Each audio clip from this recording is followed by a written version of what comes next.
school, let alone an after-school program. What After, sort of school? Oh, an after after-school program. From After school.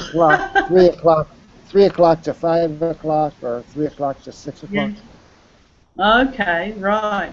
And starting with 5-year-olds and going up into high school as old as 15. 5 to 15, you said, right?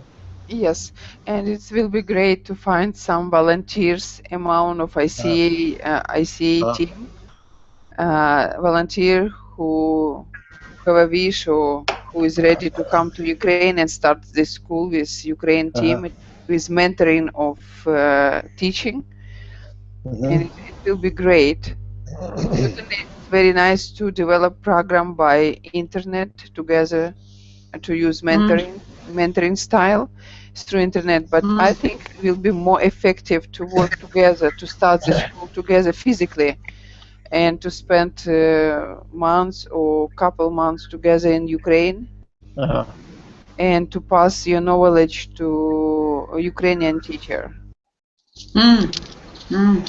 Is this a school that is connected to an ordinary school, or it's separate from the normal school?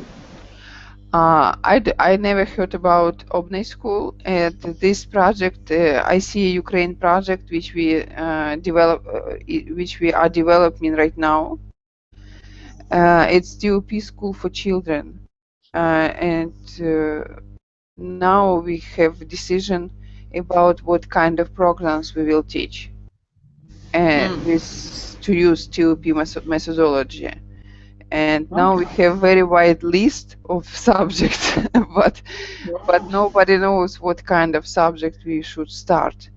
And for age 5, 6, 7, 8, for age 9, 10, 11, for age 12, 13, 14, and we don't know for sure. We don't have this experience.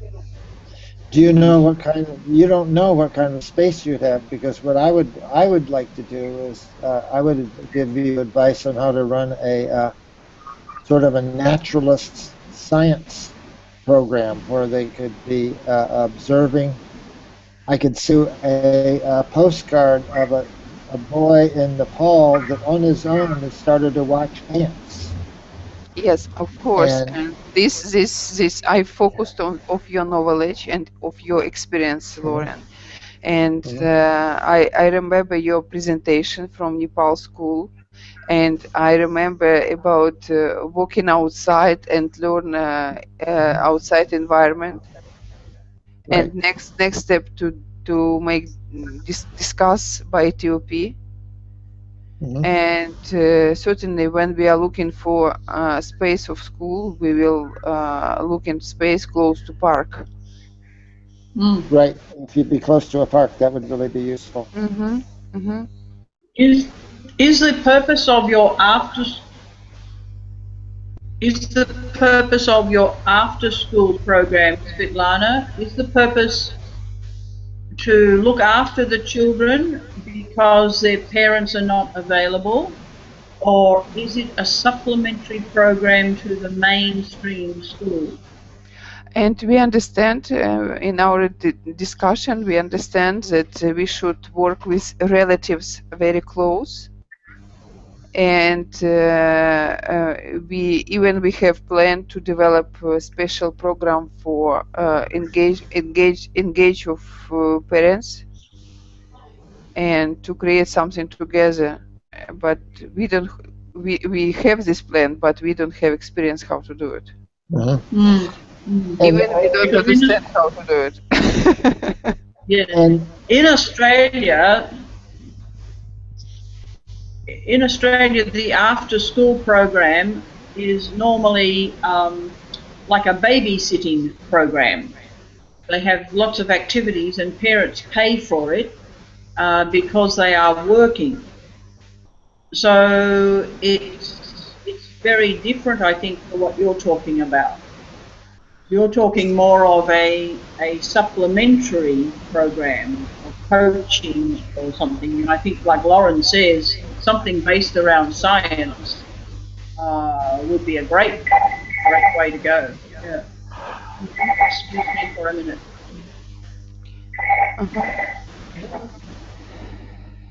Oh, I'm just on this call. I'll give you.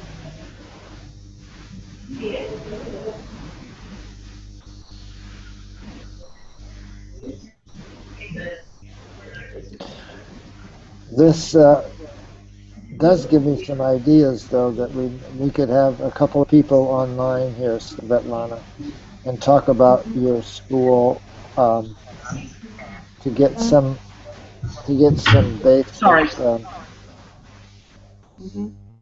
I was just saying that we could help you along with your school, perhaps, by having a conversation like this.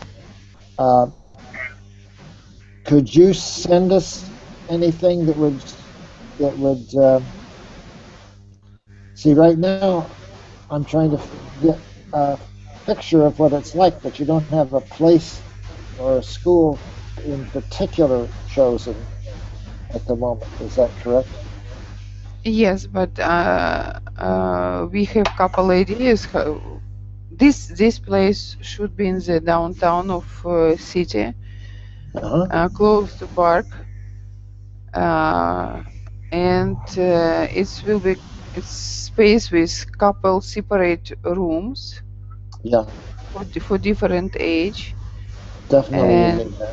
And, and we will looking for this space. It's not very important right now, but now it's very important list of subject and principles, principles of teaching, because when we understand it, how many groups we will have, or from how many children we are going to teach right now, how many classes we will have.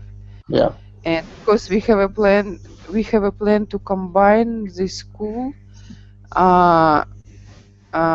like to make mix, because now we have a lot of schools around us, private school, which make good proposition for parents, and parents have wide choice. And we believe that TLP school is really different from other schools, and we are thinking to combine different subjects in one school. An integrated. We call it an integrated approach. Yes. Integrated approach. Yeah. Yes, integrated approach. Yes. I would be wondering if so your purpose for doing this is as a model of alternative education or supplementary education. How do you see it? Robin, I like your question very much, but nobody understands differences between this system what you sent. I mean that nobody from us, because I have experience to work in school, and I know I understand traditional Ukrainian education system. I don't know alternatives of this system. I know that we have a lot of different system in Ukraine. Everybody tried to create own system, and everybody to try to name this system. But nobody from us have experience to understand content of this education. And we want to. That's why I ask ICA global team to help us, because a lot of people have experience. Yeah. One other quick question: do you remember a conversation you and I had a few months ago with Sergey as well about some of the innovative schools that you do have in Ukraine? Are they nearby Kiev? Are they some of those people you could live with or not? I don't know. Right. I don't know right now, but now we have more questions than answers. But anyway, we made a great job. Now we have 5 years vision of school. Now we have contradictions. Now we have action plan how to resolve contradictions. Now we have strategic directions, couple strategic directions, and first strategic directions and first action in this direction to create.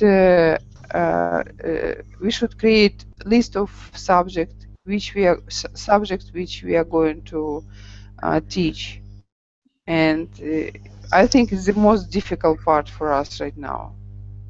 And for example, I agree with Lauren that for my age is 5, 6, 7, 8. It's not so difficult to create because it's walking and discussing what we see after walking. It's like to start create new projects together. Like it's subject to how to learn together, how to discovering something together, how to create new projects together. And I don't know what about other ages. Mm-hmm. Yeah, I would also agree that to start with the early years, and I think Lauren would definitely agree with this, to start with the early years, it would be very key. Are there preschools in Ukraine? You have preschools? Yes. Mm-hmm. Yes, we have. What age do they start? We start from 5. Oh, that's preschool? Preschool it means before 5. From 5, but before, now we have different, like a little bit, like we start in kindergarten. It's called preschool age. And what age? It's called, what age? Maybe 4, 5, 5, and we start really school in 6. Before 6 is preschool. But we don't have special schools which we have preschool. Okay. We don't have. We have kindergarten, and teachers in kindergarten start to teach alphabet and like easy math in kindergarten. Mm-hmm. Like phrases, rhythms, but nobody teach how to work together, how to create something together. Nobody learns this subject in Ukraine. And so if you, I was just going to say, so if you created a program, ICA Ukraine created a preschool program, say 4 and 5-year-olds in preschool education, that would be like a pioneer. Is that correct? Yes, it will be like a we have a lot of different kind of private school for this age, and usually they focus in study English, and they use program like special books from like programs or books from London education system, or English education system, or US education system. Oh, really? English books? Yes, really English books. Yes. They use. And what grade do they start teaching English? And what age do they start teaching English? Different age. Now we have school from 9 months. All right. But everybody focus on English because it's really popular and relative space for this subject. Sure. I think my experience is focus on English is great, whatever age, and we have all sorts of systems too. Some of them are like daycare. They start from birth, some from 2, some from 3. And everything before 5 we call, and I think the same in America pretty much, everything before 5 we call preschool of some sort, many different kinds. there's Montessori and all kinds of wonderful preschool programs. Right. But in a country like Australia, they are still not funded sufficiently. But what I'm hearing you say is that you have an opportunity to start something for perhaps 4 and 5 year olds, or older, but my thinking is 4 and 5 year olds perhaps, but a very experiential kind of approach. And certainly using English, because English is best learned and taught in an experiential way, not by learning the alphabet at all, but by talking and doing and acting and creating in English or bilingual. What would you say, Lauren? Yeah, you could start with simple things like setting up a store, like whatever the shop, you say you're downtown, and so they could recreate the city block that you're on, only with kid-friendly kind of stores. Now, in my town, we have what we call storefronts, and so we have a shop for hair cutters and a shop for selling groceries and small shops for selling all sorts of things. And you could the school could set up their own little play store, and they could learn a whole lot, just like you'd take a walk out and you'd draw a map and say, well, recreate the city block in your classroom, and you could then change it to fit the needs of the kids, rather than, if you had a liquor store next door, you wouldn't want that in your school, so you'd make that another store. And maybe it'd be nice to have a toy store and a store for baking and cooking in the classroom. I can imagine things that would be very practical, practical. What you would use in ordinary life. And you could get the older kids, there's plenty of stuff for older kids to do that we were talking about, from let's say 8-year-olds, or like that's about third grade, or second or third grade, 8 or 9 years old. And older kids could have more complicated programs. So there's lots of things you could do. I would suggest that you could do something by focusing on those younger children. If it's certainly a gap in your education system as you see it, the 4 or 5 year olds, for example, if that is a gap in your system, and ICA Ukraine is interested to create something as a pioneer or a model to fill that gap, then you could do a very experiential, practical kind of model to start, just one to start with. And yes, you could recreate a store, you can garden, you can do science experiments, animals, just everything that's everyday life. And it's a wonderful, wonderful kind of program. And you teach singing and dancing and music and cooking, and a really, really creative kind of program.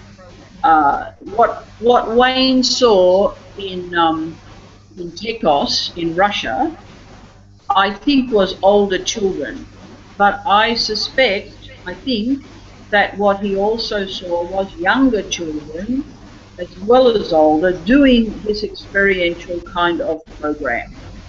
And to my way of thinking, the only program that really works for young children is one that's very experiential. Just like Lauren is giving one example of the store, there's so many things you can do with very little money and very little equipment, but you can create a wonderful early learning program doing that. And if I don't want to give advice, but my thought is that you might do that with the young children to start with, rather than trying to do it with all ages. Perhaps. at I once. don't know. It might make sense to start with a couple of classes of the younger ones first, so you can get your feet on the ground and Yep. get established, and then each year you add Yep. add a year to it. That's the usual way to start. Yes, Because exactly. it's really complicated to try to start all ages at once, especially if it's a brand new thing for everybody and you're not sure how you want to run it. One of the Yes. suggestions, we had an interesting situation here in Nepal. The teachers, the nursery school teachers, which means 3-year-olds, 3 and 4-year-olds, were suddenly thrown into the classroom after having only a 10th grade education and no teacher training class. And so I walked in there in November, and there was no schedule, there was no materials, there was nothing. And I had scheduled earlier. I had scheduled earlier a friend of mine that knew a lot about starting about nursery classes, 3-year-olds and 4-year-olds. And so she came in December and brought with her 3 Nepali people that could translate, because these teachers could hardly speak English anyway. So there was actually 4 people in those 2 classrooms for 8 days. They set up a schedule. That's the point of my conversation. If you set up a schedule from 3 to 5, and this is the first thing, and this is the second thing, and then there's a transition between the activities, and there's a transition between quiet activities and active things. If you set up a schedule, then that helps you plan the rest of your program. As you want, as in the admissions time, 3 o'clock coming in, you'd want something for them to do that would be flexible. Somebody comes in exactly at 3:15, and maybe somebody doesn't come in until 3:30, or 4 kids come in at 3:35. So that would be some activity that would keep everybody busy as soon as they came into the classroom until, like at 3:30 or 3:45, and then when everybody seemed to be there, you'd settle down and everybody sit in a circle. And then you'd have some circle activities and some songs and active things. That's the program. Yeah.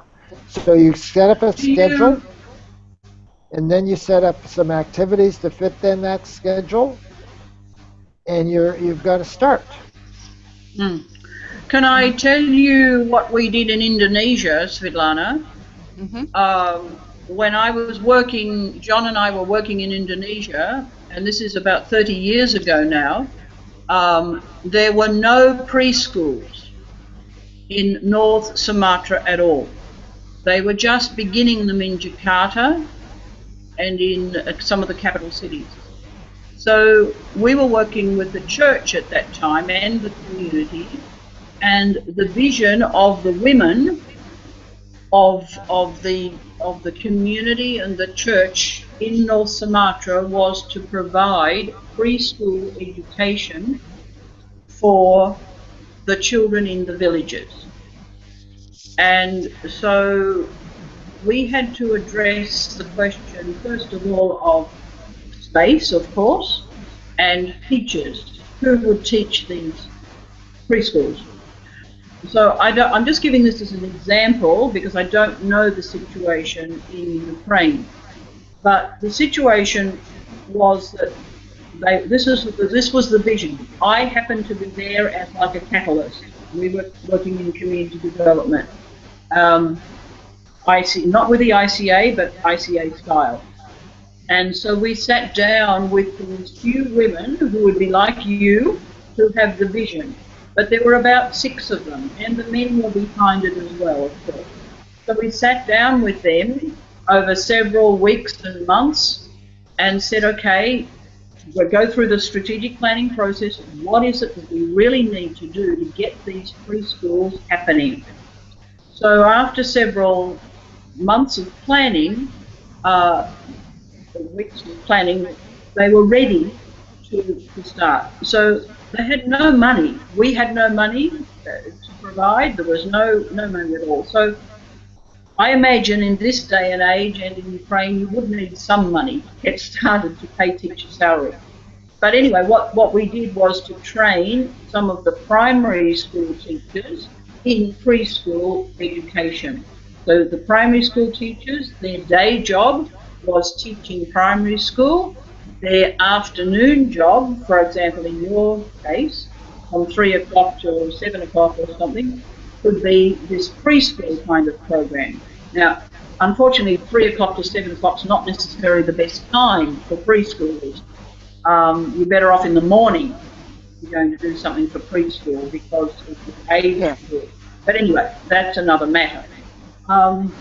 So we trained the teachers, we wrote curriculum, we wrote programs like Lauren is saying. We produced a resource book of activities and games and experiential activities in both Indonesian language and English. And we printed that and so on. So we started then with one school. It was about 30 children in a disused building, very small building, and we went from there. And then that multiplied to 4, 5, 6, and then finally we were up to about 70, 80 preschools over the next 3 or 4 years. But it's starting really, really small. But you do have to have some basics in place, such as who is going to teach and who is going to be trained to do that. And of course, preschool education is a very big field, requiring, many years of training. So we were not doing it like that. We were doing it very informally, but it was a start. So, there's a lot of things to think about.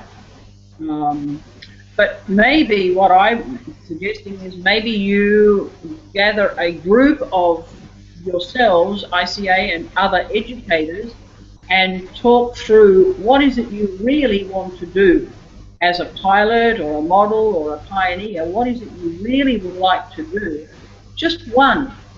And then put that maybe out as a bit of a proposal to like this group of people, this COP, and start to share it and talk it through and that kind of thing. Because it's a major, major step that you are embarking on to do it seriously, especially if you don't have preschool teachers already. But I think it's globally known now that that the children do really require to start their experiential learning as early as possible. In many cases, it's in the home, and bring the home and the group or the larger group together. And there's different philosophies. Some parents, even in Australia, will say, no, I don't want my children in any preschool education. But most people, most places now want at least some preschool education and, of course, enriching the home life, all before they go to different schools. I think that's your experience too, pretty much. Yeah, Lauren? that is. Now, in Ukraine, you said they have kindergartens, and the kinds of students, population that you would be getting, are you imagining that you would get students that are already attending kindergarten during the day, you call it preschool, and then they would come to your program at 3 o'clock? Is that what you imagine? I don't know for sure, because I agree with Robin. It's the best time for kindergarten age. It's morning, certainly. Yeah. And we have experience. We have a lot of kindergarten here right now, private kindergarten. And we can start from private kindergarten maybe to work with. Yes, we can combine this we can start from one program. Yeah. And it maybe it's the next strategic start to develop program and to start to work with kindergarten and to implement this program to kindergartens, different kindergartens. What age is kindergarten? What age? We start from 3. 3. We 3, and we have 2, 3, 4, So 5. you do have some programs. Yes. I'm not sure that somebody have programs, but somebody have kindergartens. Everybody, like when we open kindergarten, it means that we are caring your children. We are caring well of your children. And it could be Oh, like maybe as caring. It could be as young as 2 or 3 years old, you say? Yes, we have. Right. Yeah, well, So are they good programs? For 2s and 3s. I'm sorry, Robin, Is what did you it say? child minding? Sorry. And Robin, and I'm not sure right now. I'm now I have my experience with my youngest daughter about program of teaching in her kindergarten, and I in 2-3 years old, everybody focus of, for example, for music concerts. Music concerts and walking outside. Walking outside is mean only walking, not studying on what or not learning something. Oh, just walking. Just walking. Just walking. What about Play outside. Play outside. Just play outside. I see. So it's just a play program. Cooking? No. And in the winter time, they can't. It gets cold in Ukraine. They couldn't be playing outside in the winter, or do they? And they learn something. For example, they learn easy things, how to put table and spoon, like how to put a plate on table and use spoon, like very easy practical things. But I never saw that kindergarten teachers use TOP methodology. TOP methods for studying. Therapy methods? No, I wouldn't use TOP methods for kindergarten either. What we would talk about is, maybe what you're talking about is extending the experiential program. It's always good to start with something. And if you've got preschools already from 3, 4, 5, and if you think that there is a group of those, or 1 or 2, who are interested in expanding their repertoire, in becoming more creative, and using imaginal education, John is just saying, using imaginal education processes, not top, but imaginal education processes. So you are continuing to open their minds, and you are continuing to develop their curiosity, because that is the biggest challenge we have in education.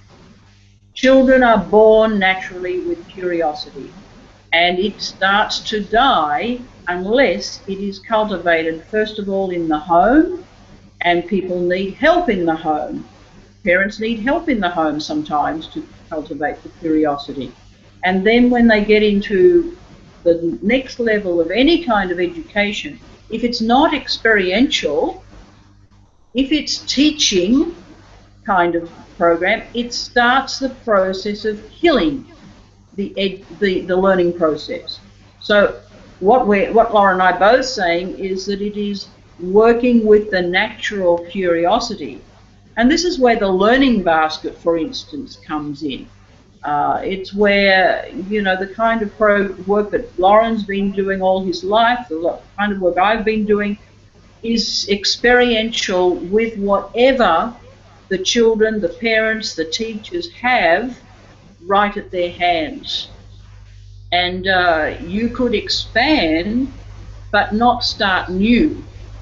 If you had a small group of people who are interested and passionate about taking preschool education to a different level. Mm-hmm. Is that what you're thinking? Yes, we're thinking, and we have couple right words in our strategic vision, we have practical. It should be something practical. It should be something like program which or school which will develop different side of human or children. And what else? And it should be it will be great if we start to use English for teaching. That's why I say about to find couple volunteers who come to Ukraine and start to do it. It will be great if it's possible.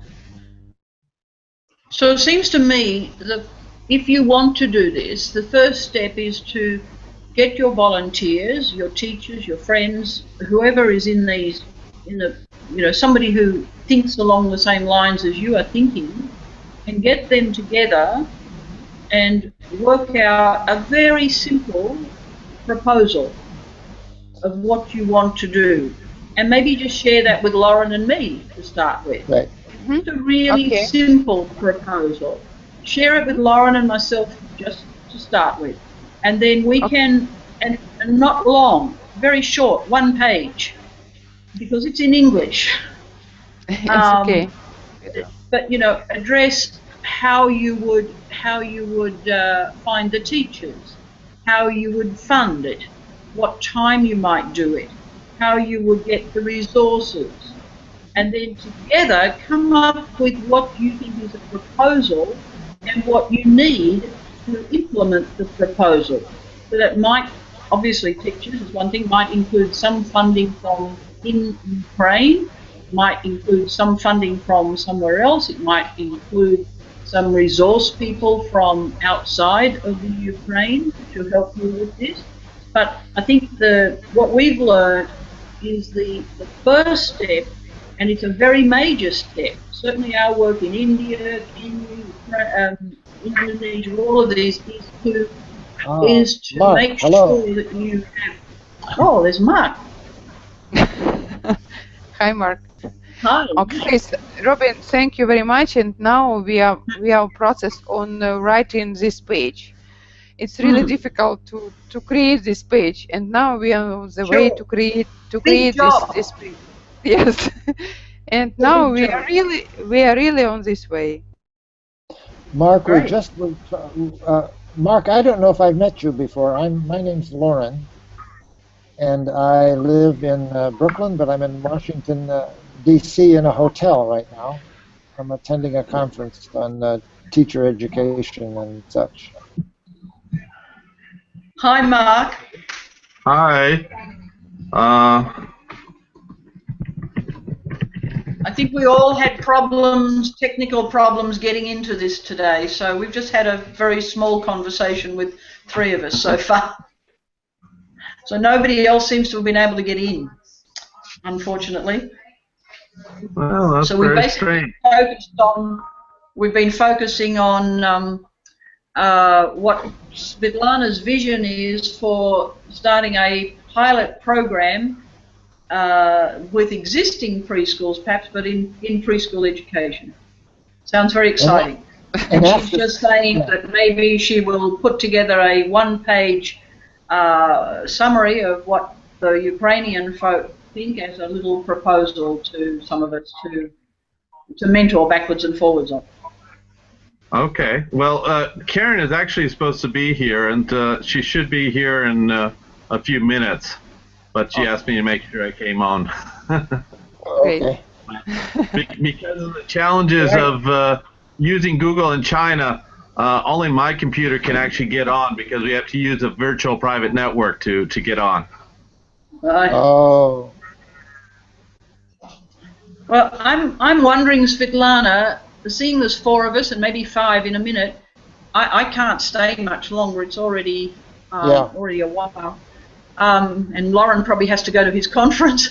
I'm just wondering whether we could spend a couple of minutes while Mark and Karen are here too, on the function of this particular group and conversation. and because I'd like to see if we are on the track that I think we're on, but I don't know. My articulation of the track that this particular conversation is heading in is to explore how we can support local initiatives such as the one in Nepal, such as the one in Ukraine or Chile or Cote d'Ivoire or wherever. China, are you doing something in China? China, yes, something in China, to support those kinds of programs in being innovative, experiential, imaginal, you know, in other words, profound learning communities, as Wayne says, shining examples, etc., etc. Is that what we understand we're doing? Is the networking and the exploring with each other, not the nitty-gritty so much, although that will happen too. Like Lauren is doing the nitty-gritty, what we call the really practical stuff on the ground in Nepal at the moment.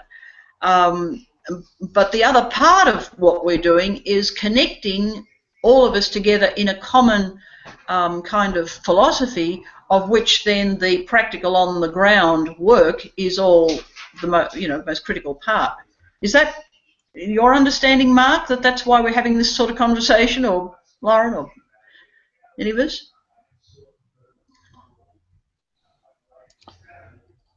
Well, I'll speak for myself. I'm always looking for connecting other people to what's going on here. This last 4 months that I just finished in Nepal has been very successful precisely because of these kind of connections. Steve Harrington and I have had lots of conversations weekly, sometimes 2 or 3 times a week. I've connected with Olive Ann. I've even reached out to Robin sometimes on some management questions. It's that, so I don't feel like I'm alone anymore. So I made special effort to join this call because I said, oh, these people are interested in similar things. So and now Svetlana brings us this brand new idea, and I really like this call for that Robin says, well, create a 1 or 2 page proposal, but get together with the people that are most interested in this and see what they, put their hopes and dreams down on this 1 or 2 page proposal. That would be very interesting to talk about. What do you think, Mark? I think Karen's particular interest has been, she's been involved in this participatory theater groups that have been working with children who have autism in China. And so it's been sort of meeting some of these types of issues, and I think Karen has been sort of looking for other opportunities to introduce things, and so she was hoping this group might help stimulate her thinking. What age and is building on that, can I say that Isabel in Chile, Isabel and I have had a lot of conversation about this because she's working with kids with disabilities as well as adults. And she's not been in this conversation, but I know she's interested. And I certainly know from people like Wayne that they are. Wayne is also not an educator, but that doesn't matter. He's also interested in helping to make the connections and to support pilot projects or schools or whatever that are wanting to move in the direction of what I personally call profound learning community. And that can be any age. But if we're talking about preschool in Ukraine, we're talking about all age in Nepal, and whatever in China, the philosophy behind it is the same. It's profound, it's learning, it's depth, human spirit, it's experiential, it's really practical, and it's a commitment from the people that get involved at the local level to be engaged in basically imaginal education. Now, for my part, I'm not, although I've been in education all my life, I'm not practically engaged at the cold front in Australia or elsewhere. Whereas Lauren is able to go to Nepal and to be engaged at the cold front for some of the time each year. So we all have different kinds of roles to play, as I see it. With Steve, he's been at the coalface, and he's at the coalface again with Lauren, working on Nepal. So I see a great range of roles and expertise that we each bring to this kind of conversation. I keep going back from the practical to the profound, and one of the things that would be important is building the community. Whatever school you want to start in Russia or in China or in Nepal, is building that community. It's all about relationships. Exactly. That's the main mantra, which is why we said, if my program in Nepal becomes successful, it will be because of the relationships that people have been able to build up with each other. That's right. And that's why I was saying earlier, Svetlana, the most important step in what you're thinking about is the community that you are working with, even in talking and putting together a little proposal. That's your nucleus of that community. Because without that deep commitment to your vision, it won't happen. And when I talked about the example in Indonesia, it was a small group of women who spent the time creating the plan that then finally we started to implement across North Sumatra. In my own school situation, I could not do anything as one person, but when I work closely with the teachers and the parents and the wider community, there's 4 components always: teachers, parents, students, and wider community, to build that community and build that shared understanding, then you've got the beginning of something that is going to be deep and long-lasting. And the only way we know about that is that when we move on, it continues. It continues. And so, I've moved on from my school, I've retired, but the parents won't let go, because the teachers come and go. Some teachers stay, but the parents won't let go of what they believe in and what they've helped to create a school to become. And anyway, that's my take on community as well, because Laura and I've had a lot of conversation about this, and it's terribly important. Well, it's good that the parents the parents won't let go. How long has Karen been working with this group of autistic children in China?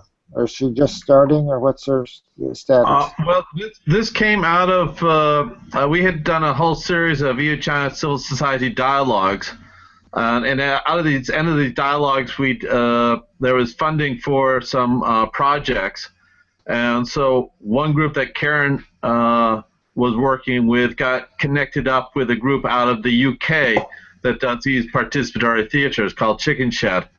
And so that's when it's been, I guess, about 3 years that they've been working on this, and they've done several rounds where they brought teachers from the UK and started doing some training in Changsha, which is sort of in central China. And now they're trying to look at how do we push it up to the next level, something that's a little bit more permanent. And so some of your notes here about building the community and how do we do that is very, very helpful in my thinking on it. So that so they've gotten a little bit of movement on it. They've had some good publicity and good awareness. There's still some frustrations around the money and availability of resources to keep it going. and so that's sort of at the dilemma that they're dealing with right now is how can they, hold it together and push it forward. Right. Mark, what is the context for it? Is it one autistic school within a system of autistic classes or schools, or can you give us a little context? This lady Panyu has been working with autistic children. She has her own NGO.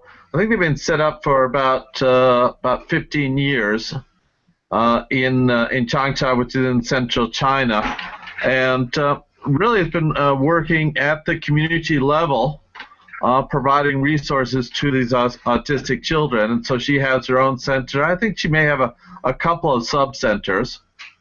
And so when she heard about this participatory theater where they do work with both normal children and with children with disabilities and have them put on shows together, she ended up buying in and doing inviting Ching Chet to work with her, and so the last round, which I went to, they ended up putting on a show where they had about 20 children, of which 4 of them were autistic and the rest were normal. And just it was dramatically impactful because all of a sudden your child that you thought would never be anything was up there performing and not being treated as being special, but as one of the group, and so it was very, very impactful. So is autistic education happening across China in the mainstream setting, or separate, or not at all? What's the status of special education, even such a broad institution? I'm not even really sure. I think for the most part they try to hide it. Yes, it's still at that point. I can understand it. Oh, yeah. The only place where I'm seeing, one of my comments last year was that I started really noticing handicapped children in Hong Kong, which meant that they were finally getting out of the houses and into the streets and being on the subway and things like that. So you actually saw people. Yes. But yes. in China, it's still very much hidden, I think. Yes, that's what I suspected the case. See, we would see that those children, because many Chinese families coming to Australia, of course, now, and in the school I've just retired from, which is predominantly Chinese speaking families, along with Indian and everyone else, but a large section of Chinese. And we, at the school, it's a mainstream primary school, so that means 5-year-olds to 12-year-olds. And out of about 12 classes, we've had 3 classes of special needs children. Now that can be everything from autism to Downs to the whole range. And the model that I personally support, and I think our government's largely supporting, and I think is fairly globally supported, is of course that those classes are located within the mainstream. That wasn't always the case in Australia, and I think other places as well, but that is mostly the case now, unless the children are very, very, very severe, which are for obvious reasons. But for the children who are in my situation, they are what we call moderate, and the key thing for those children always was participation in everything that was possibly possible with the rest of the children. So in the playground, in science lessons, in music, in art, in drama, and certainly they were always the star attractions of all our assemblies, all our performances. Those kids were always the stars. And so you're building community, of course, with all that stuff. Right. Because the parents stop feeling isolated and stop feeling, oh dear, my child can't do anything, and start to see that their child can do fantastic stuff. Anyway, that's just a little of my experience. Yeah. No, Karen just came back. They did a week in London, looking at what they'd built up. This Chicken Shed Theatre group had built up in the UK, and one of the things they did was took them to a school which had actually a regular school and school with handicaps, and then they had a central space so that there was a mixing space that. Depending upon the particular activity, groups of children would come from one another. So Karen had mentioned that and thought it was quite an impressive idea. We found that the children, the older children, and what we might say the normal children, actually it affects them so greatly in terms of their caring and compassion that they become part of the mentoring and supervision. So these days in Australia, we have all those children mixed in with all the other children all the time. Unless they're very, very severe, they'd be in a special situation. Anyway, sorry, I interrupted, Lauren. I just wanted the name that you said, the Chicken Shed, the chicken what? What's Chicken Shed. Shed. The Chicken Shed. Because when they first got started, they needed a place to do their theater work, and somebody said, "Oh, I have just the place. It's all Chicken Shed." Great. Unfortunately, when you say it quite quickly, you start wondering what we're talking about. Yes, you don't want to speak that way too quickly. Yes. It's not Chicken Shed. I'm still. I've only been back from Nepal a couple of days, and I'm suffering from jet lag. I can hardly keep my eyes open. So it's almost 9:15, 9:20. I'm going to say good night, and we can do this again. Yes. Okay. I think I will need to. Yeah. I need to take leave as well. I've been out for the last couple of days organising some programs. I've only just got home this minute, which is why I was so late. Sorry, I was late, Svetlana, but I will say goodbye too. But yeah, this is really helpful, Mark, to get this level of conversation happening. So I guess we need to put out a little note to people that something went wrong with the technology, and some of us got on and some of us didn't, and a bit of a summary of what we've talked about. So. And reschedule. But is there a way to, when we send the link out, that we can have people going into the English version rather than the Russian version? Because I noticed that long link that you send us, the last two letters are RU, which I presume means Russian. And so if we change it to EN, will we get the English version? Mark, I tried to change. I changed language in my account. I changed language everywhere, and I have English version everywhere. I use English everywhere. But this room opened with Russian version. I don't know what's wrong with this room. I'm just wondering if that last little two letters on the link that you send us, it has RU. If we change that to EN, whether that will help everybody. We'll try. We were on before with an English version, and then when she sent out a new link, it was in Russian. But since I knew what the boxes to click were, I had no trouble. Well, I think it's that the last two letters on that link. If you change those two letters, it may solve our problem. Just a thought. We'll try it next time. But also, I try. But also, Svetlana, the first time you sent the link to me, this time, I could not get in, and you sent it about 4 times. And it was only on the last one that I could get in. It kept saying there was an error. So, I don't know. To me, the Russian is not a problem, because once you learn, you've just got to tick the box and click the green thing, then it's okay. If we can, you've got some instructions. If we can do that, that's good. My real concern is how we get everybody that wants to be on this conversation on it. And it seems to me there are really a dozen people that really want to be on the conversation.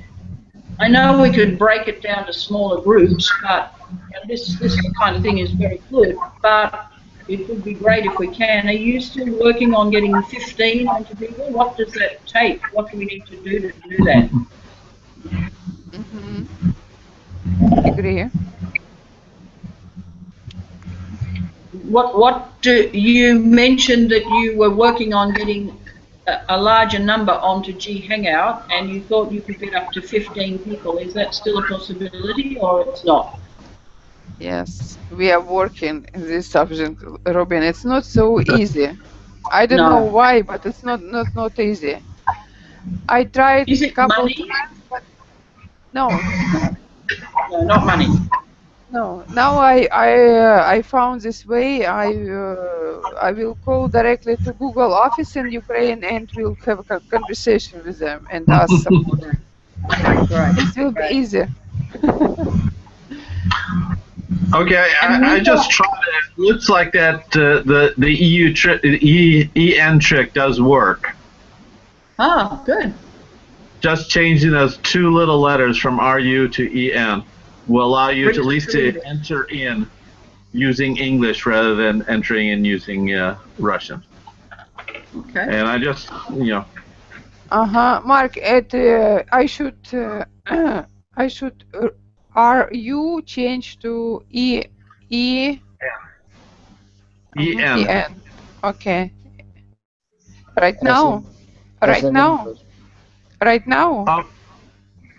What? No. When you give people the link.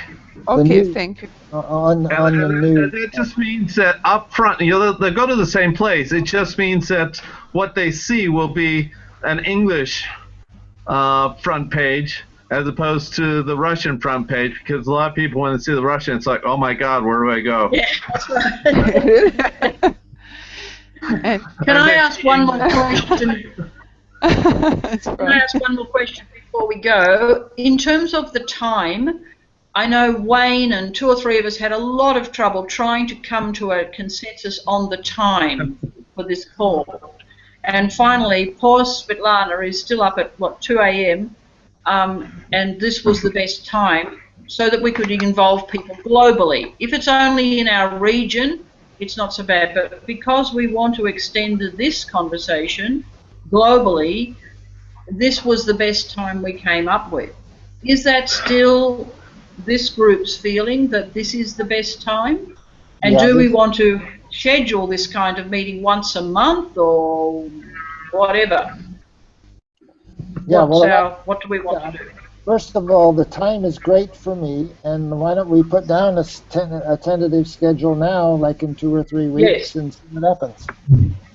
Well, what we've done for the regional meeting is we've set the dates for the rest of the year, the Asia Pacific regional meeting, and so Mark and Svetlana and Larry and everyone else in the region, including you, Lauren, because you work in the region, you've got those dates for the rest of the year. So I wonder if that is what we want to do for the education conversation as well, or not.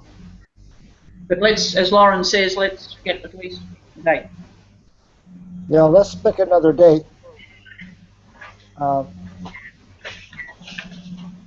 And let's say, well, this is a Wednesday, so that's as good as any for me.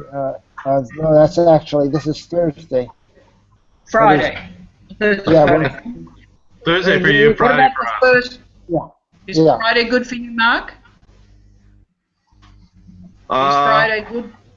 Yeah, well, it depends upon the week. Exactly, same for me, yeah. Is the time good for you? As long as I'm not in program, it does, it's not a problem. Is the time good for you, Mark? Yeah. It's great time, it's 10 o'clock and I can do earlier or later. Well, can I suggest that maybe we the hardest affected is Svetlana, which is 2 a.m., right, Svetlana? Oh, it's okay for me, Robin. And she always says it's okay for her, which is very kind. So no, it's okay. if we scheduled, say, the first Friday of every month at the same time, what do we think? And then we publish that for everybody that wants to be on this call. What do you think? It's the first Friday? Yeah. And then if we can't be on it, sometimes we're in program or away and we can't be on it, of course. We just can't be on it. What do you think? Lauren, does that sound good? The first Friday of each month at the same time? Yeah.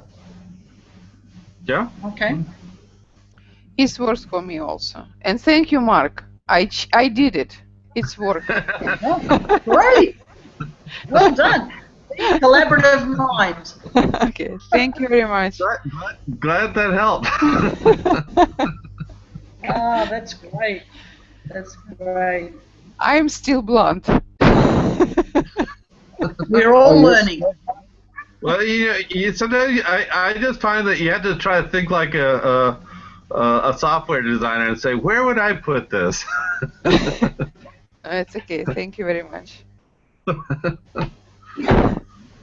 Good. Okay, great. I'm sure it will be helpful for not just this meeting, but lots of other meetings. Yes, that's right. Exactly. All right. I'm happy to put together a few notes unless, Lauren, you're in a conference, aren't you? Shall I put just a very short notes together on this? And please, Svetlana, Mark, Lauren, just change anything, add anything else if I've missed it, and we'll send it to the whole group and just apologize for them not being able to get on it. But maybe, Svetlana, you add whatever you suggest about the links and so on, and we'll put the dates in the email to everyone. Is that good? Yes. Yes. And now I know how to involve and engage people in English and in any language, even China. Yes, Mark? Exactly. Change it to different languages. And you can mix it up so that, Yes. people who need Russian get Russian, the people in English get English. Everyone's happy. Can I just... Yes, now I'm happy. Can I just mention one other I'm glad we made your day worthwhile. No, congratulations, Mark. That's great. One other thing, Eugene from Côte d'Ivoire was hoping to be on this call. Svetlana, do you think that is physically possible, or the reason he's not on the call was the IT, or what? Do you have any idea? Because we invited him specifically. He said he wanted to come, and he responded several times, which is very, very wonderful for someone in Africa to be able to join the Hangout. Do you think it is still possible? I think it's possible. Next time? Yes, I think it's possible, but it would be better that we connect earlier and learn how to do it. Do you think, Svetlana, it would be good for you and Eugene, and you're on the board together anyway, to have a practice run and iron out any problems before we have him in the larger group? Because it's new, I think. Yes, of course. Yes, we should test it before. Yeah, I think that would be helpful. Mm-hmm. If we're having people from a wide variety of locations, and what I find helpful for at least making sure that we get the best time is using the time and date meeting. Yes. And that way you can put in a bunch of different locations and try to find the best alternative. There's no one best alternative, but according to what the likely group is. And then you can actually cut and paste from there into the notice so that people can know, what the time in their location. So that can be also very helpful. So. Yes. Mark. Yeah. Mark, can I suggest? I think Martin does it like that, and I know other people have done it like that. I'm not technologically advanced enough to do that. When we send the note out, the draft, could you be the one to put that link in, check the times we've come up with currently, and if they still are the best, just do it in that format. Peter Ellens does it for us for wind and waves conversations, and it's absolutely brilliant because I don't have to think about it because we're doing our wind and waves conversations on Hangout now. And if you are able to do that for this group in terms of the times, then that would solve that problem once and for all. So I'll do a little draft this afternoon, probably send it to us four, and then Svetlana, you fix it up, Lauren, and Mark can put the times in the professional, appropriate way that I can't do. That would be great. At Mark, I use this resource also for timing. I learned how to do it also. It was difficult. It was quite difficult for start, but now it's worked well. Because Anne Epps in Malaysia is also interested in joining. Anne Epps in Malaysia is also quite interested in joining this conversation.